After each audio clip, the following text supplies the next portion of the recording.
وارزقهم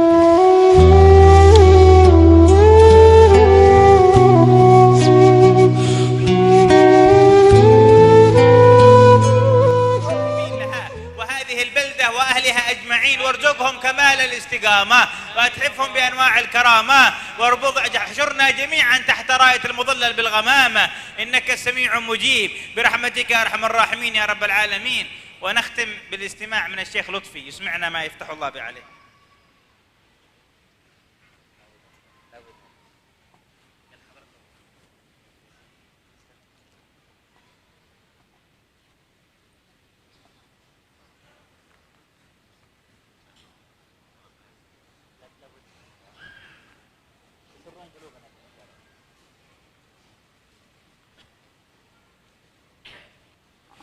Assalamualaikum warahmatullahi wabarakatuh. Bismillah, alhamdulillah, wassalatu wassalamu ala rasulillah Sayyidina Muhammad bin Abdullah wa ala alihi wa man ittaba'ahu amma ba'd. Para ulama hadirin yang dimuliakan Allah Subhanahu wa taala, khususnya Habib Salim bin Umar bin Hafiz. Semoga Allah Subhanahu wa taala kekalkan kepada kita senantiasa bersama kita. Hadirin yang dimuliakan Allah Subhanahu wa taala, kita bersyukur datangnya dai ke tempat kita ke Borau ini. Tadi di markas dakwah kami sampaikan masyarakat Madinah ketika datang Nabi kita Muhammad SAW dengan gembira mendapat kedatangan Nabi kita Muhammad SAW, maka mereka mengatakan Tola al-badru alaina, telah terbit bulan purnama atas tempat kita di kota Madinah, min thaniyatil wada', dari lorong namanya thaniyatul wada', wajib syukur alaina. Maka orang-orang Madinah mengatakan wajib atas kita untuk bersyukur atas nikmat apa? Hadirin yang Allah, sebelum datangnya Nabi SAW, Madinah namanya Yathrib, kota hinaan, penuh dengan wabah. Setiap orang masuk Madinah kena demam. Setiap orang masuk Yathrib kena demam, sakit, air pun kurang, buah pun sangat sedikit sekali. Tetapi masyarakat Yathrib atau Madinah berani mengatakan wajib syukur alaih, wajib atas kita bersyukur atas nikmat apa? Ma da'alillahi da'i, selama da'i masih datang ke kampung kita. Jadi hadirnya seorang da'i, hadirin Nabi kita Muhammad SAW, keturunan beliau termasuk alim ulama ke Berau ini merupakan nikmat yang Allah berikan kepada kita. Maka ini semua kita syukuri. Jangan sampai kita tertipu dengan Abu Jahal. Mereka tahu Nabi datang dari keluarga beliau sendiri, dari keluarga dia sendiri, datang di kota Mekah, tapi bukan menerima Nabi SAW, bahkan mengusir, ingin membunuh Nabi SAW, mengerahkan 1000 orang tentara untuk membunuh Nabi SAW.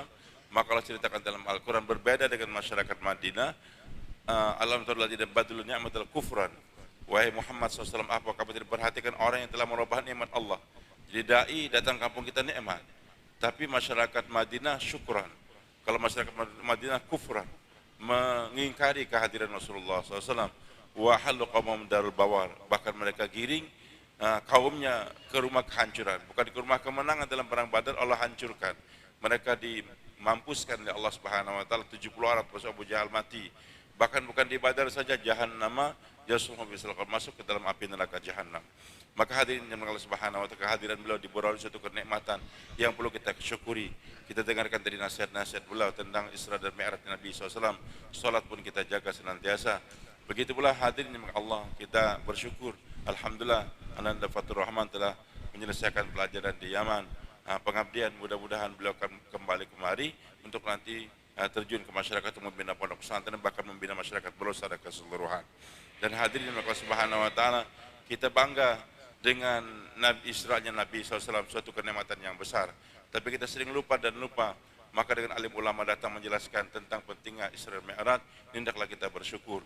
Saya masih ingat dulu ketika Amerika pertama kali sampai ke bulan, dikatakan kalau sampai ke bulan juga wallahu alam, tapi orang mengatakan bahwa Amerika telah sampai ke bulan tahun 65. Waktu itu saya masih berumur 6 tahun di Banjarmasin, saya lahir di sana. Maka ribut orang-orang Amerika sampai ke heran. Tapi sampainya kami berkunjung beberapa alim ulama di India sana, maka dulu dikomentari oleh orang-orang tua kita, ulama kita, kenapa kalian heran dengan sampainya Amerika ke bulan? Jangan kagum, jangan heran. Amerika hadirin sampai ke bulan. Itu bulan adalah makhluk bumi adalah juga makhluk. Maka sampainya Amerika dari bumi ke bulan bukan suatu kebanggaan dari makhluk kepada makhluk. Tapi yang kalian hendaklah saluti, sampainya Nabi SAW dari bumi ke mana? Bukan ke bulan, tapi ke Tuhannya bulan. naik langit pertama, kedua sampai ketujuh, bahkan ke Sidratul Muntaha, ke Mustawa, sampai suatu batas yang Nabi Jibril nggak bisa. Jibril kata kepada Muhammad, sampai sini batas engkau naik sendiri, sehingga Nabi berjumpa langsung dengan Allah Subhanahu Wa Taala. Jadi Nabi SAW berangkat dari bumi kemana? Bukan ke bulan, tapi langsung jumpa dengan Allah yang menciptakan bulan. Hadim Allah, kebanggaan lagi kalau Amerika pulang dari bulan bawa tanah, bawa apa? Bawa pasir. Nabi pulang ke dunia bawa apa? Bawa salat. Lebih hebat mana tanah dengan salat, Pak? Gara-gara tanah orang kelahi, tapi dengan salat selesai segala permasalahan. Maka kita bersyukur Nabi SAW telah sampai kepada Allah Subhanahu Wa Taala dan membawa hadiah yang namanya salat tadi. Kemudian yang terakhir juga hadirin, bahwasanya Nabi SAW memberikan contoh yang besar, sudah jumpa langsung dengan Allah. Kenikmatannya paling hebat, jumpa langsung dengan Allah. Nanti di sorga, ini kenikmatan hanya Allah berikan kepada Rasul di dunia, hanya kepada Rasulullah SAW. Yang lain tidak. Nabi Musa minta ingin jumpa dengan Allah, Allah nggak kasih izin. Jibril nggak berani. Hanya Nabi kita Muhammad SAW. Dan ini perjumpaan nanti Allah berikan kepada hamba-hambanya di sorga. Wujuhu yawmaidin nadhirah ila rabbiha nadhirah. Muka berseri-seri memandang pada langsung. Itu nanti di sorga. Di dunia hanya untuk Rasulullah SAW. Tapi hadir begitu nikmatnya Nabi berjumpa langsung dengan Allah. Setelah jumpa dengan Allah, Nabi pergi kemana, Pak? Nabi tinggal di hadapan Allah atau balik ke bumi ini juga? Nabi boleh kakak?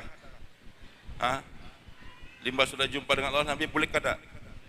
Bulik, kenapa jadi bulik? Padahal nikmat betul di sana kan? Hendaknya kalau saya bulik di samping Allah saja. Tapi kenapa Nabi kembali ke dunia ini? Karena Nabi tidak egois.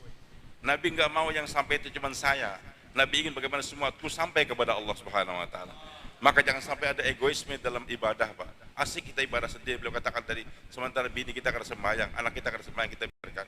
Kita asik sholat, zikir, senang, tetangga nggak sholat. Itu bukanlah contoh yang dicontohkan oleh Nabi kita Muhammad SAW. Maka kita berusaha untuk sampai kepada Allah, tapi sampaikan semua orang kepada Allah Subhanahu Wa Taala. Insya Allah kita niatkan demikian. Mudah-mudahan kehadiran beliau membuat kita semangat lagi dalam beribadah, insya Allah. Dan besok pondok pesantren yang akan kita letakkan batu pertama ini menjadi secepat terbangun, dan beliau juga Ustaz Fathur Rahman kembali ke Berau untuk lagi membuat pondok pesantren sehingga semua, jadi kita inginkan bagaimana Berau menjadi Madinah Munawwarah, insya Allah. Sekian yang bisa saya tambahkan, dan kami sengaja datang dari Banjarmasin juga dari Balikpapan hadir memenuhi undangan beliau sebagai suatu kebanggaan bahwasanya ini santri kita dari Berau kembali ke belajar di Yaman bisa kembali untuk menghidupkan lagi usaha dakwah di tempat kita ini. Mudah-mudahan Allah memberikan keberkahan banyak kepada Ustaz Fathur Rahman juga kepada ayah beliau sehingga semua apa yang kita kerjakan diterima oleh Allah Subhanahu Wa Taala. Subhanakallah wa bihamdik asyhadu an la ilaha illa anta astaghfiruka wa atubu ilaik.